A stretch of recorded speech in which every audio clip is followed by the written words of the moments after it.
With the election arriving so soon, and after hearing about it in the news for so long, have you ever wondered about the difference between capitalism and socialism? Did you know the United States is a mix between the two? Socialism and capitalism can be mixed in a society, but there are a few discernible differences lying in what role the government plays in citizens' lives. After learning for a few weeks about the differences in business class, and as well as applying a few outside resources, I have decided to compile a report on a few of the characteristics between the two. Trying to tell the difference between socialism and capitalism can be difficult, but knowing about these topics is vital, especially in today's society. Today, I will explain socialism and capitalism and explain some of the differences between the two, with help from some quotes from a professor at a university. Capitalism provides people living in that country more freedom by allowing them to be governed by a smaller government. Capitalism is based on individuals being able to own and operate their own private businesses. They're able to make their own decisions with little government interference. Capitalism also provides people the opportunity to be in charge of their own organizations.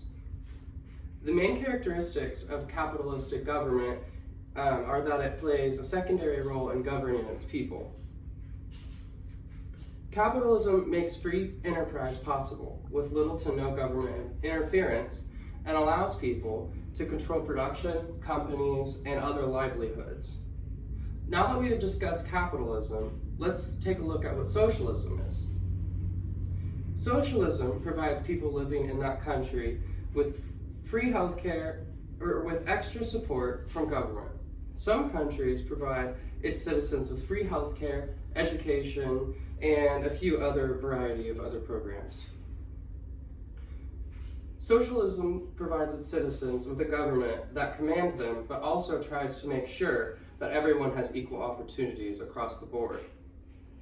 The government also supports and can dictate what its citizens' businesses do. If a business is struggling, the people in this society believe that this government should step in to help them in case there's nothing that its citizens could do. They can also control the decisions in their business, making it less private. A socialistic society believes that wealth and income should be shared more equally among people, and that it is necessary that the gap between the poor and the rich is not outrageous. So now that we have taken a look at what each socialism and capitalism are, let's take a look at what a professor at a university has to say about the two. According to Tijsvan Pettinger, a professor at Green's College and the editor of Economics Help, in his 2018 blog titled Capitalism versus Socialism, the main difference between capitalism and socialism is in the extent of the government intervention in the economy. Pettinger also states that in the capitalistic economy, it relies on free markets to determine the price, incomes, wealth, and distribution of goods. Socialism believes the government is responsible for helping to make everything more fair, and capitalism believes that the people are responsible for making everything more fair. Some of the disadvantages of socialism can include slow economic growth and less entrepreneurial opportunities and competition, and it can even cause a lack of motivation with its workers due to the lesser payout on payday. Some of the disadvantages of capitalism include the fact that organizations can form a monopoly and they can exploit their customers, and these same firms can pay workers very low wages and get away with it.